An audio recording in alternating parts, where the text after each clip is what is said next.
o Gramsci, é exatamente a ideia de um Estado ampliado. Olha a putaria dele. E o que diabo é esse Estado ampliado? Estado ampliado significa dizer que o Estado não se reduz a um Estado legítimo de violência, de coerção. O Estado enquanto coerção. O Estado também, para funcionar, porque tem o poder legítimo do Estado, o poder legal do Estado. O Estado ampliado significa dizer que você não consegue produzir uma sociedade ou conquistar uma hegemonia só a partir da violência. Você tem que ter coerção e consenso. Então, esses dois aspectos é que fariam uma determinada sociedade fluir dentro de uma determinada hegemonia. É só na ditadura que a violência ela consegue se impor sem precisar desse consenso. Então, o Estado ampliado é exatamente o Estado, a religião também entra, os meios de comunicação. Por quê? Porque a religião, os meios de comunicação, a cultura, são esses aspectos que vão gerar o consenso. É por aí que se consegue persuadir, é por aí que se passa as visões de mundo.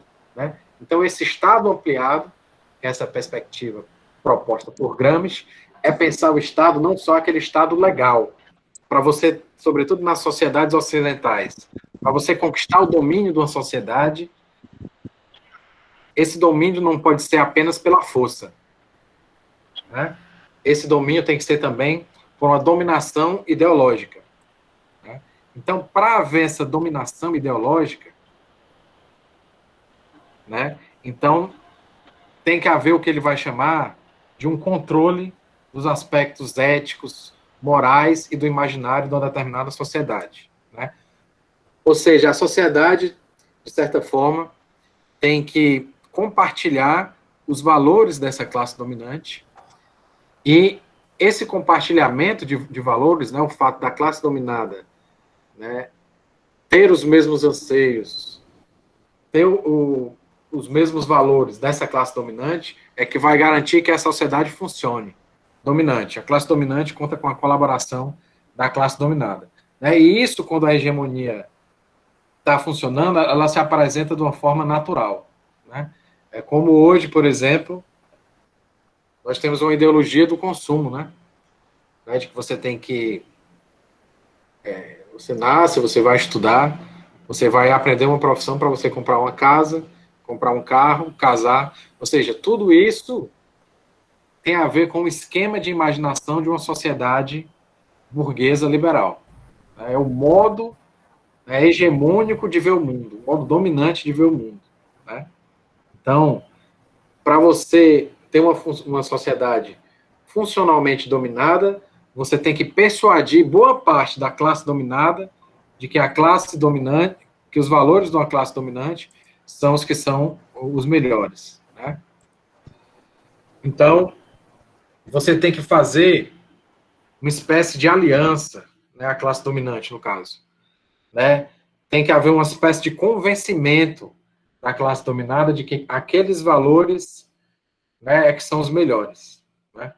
Então, nesse sentido, você vai conquistar uma certa passividade dessa classe dominada. A partir desse convencimento. E outro aspecto é que você não precisa convencer todo mundo. Você precisa convencer boa parte. Aqueles que não são convencidos é peia.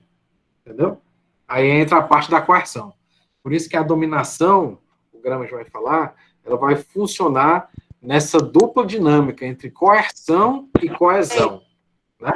Coesão a partir da hegemonia, a partir desse convencimento, e coerção é a partir da peia.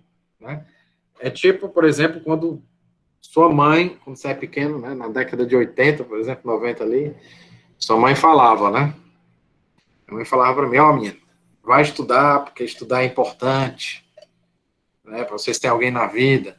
Então, essa é a parte da hegemonia, que a pessoa tenta convencer a outra classe de que aqueles ideais são os melhores, Então, essa é a coesão. Só que quando a mãe fica em casa e o cara está assistindo desenho, aí o que é que acontece? É porrada, entendeu? É outra parte do Estado, né?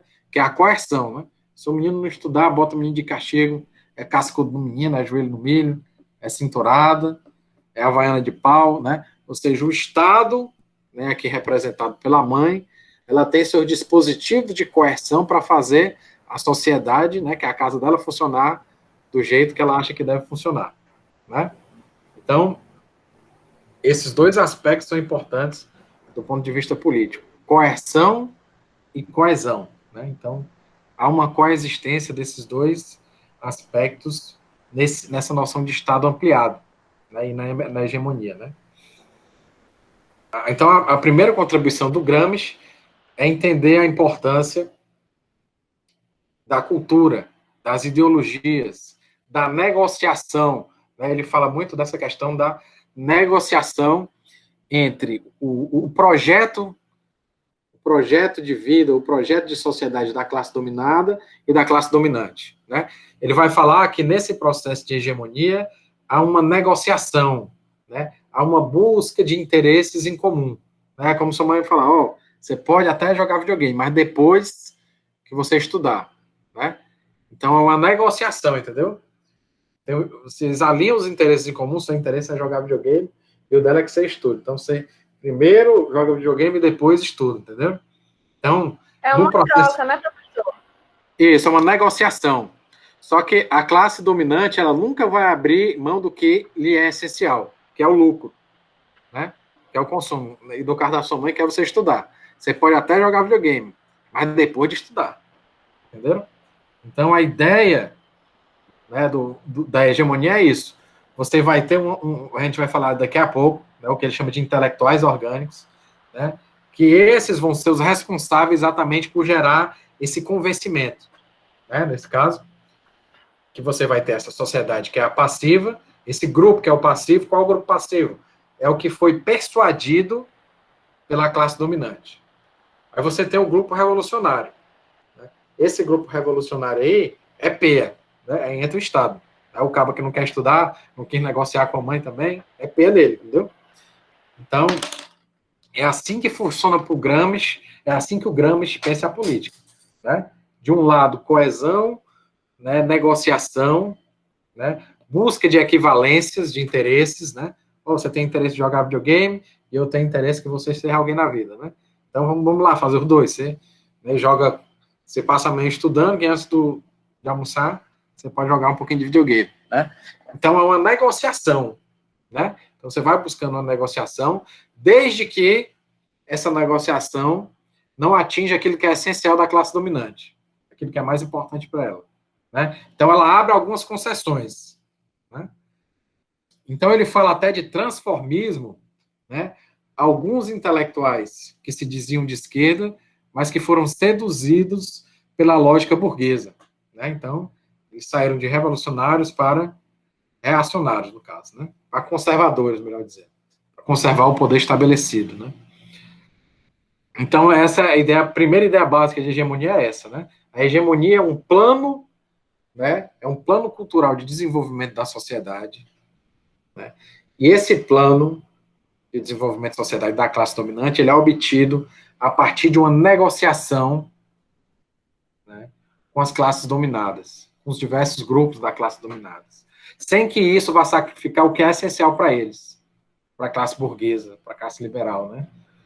Então, é a formação desse bloco de alianças, né? Então, a hegemonia diz respeito, né, a esse domínio simbólico da sociedade a partir de uma negociação.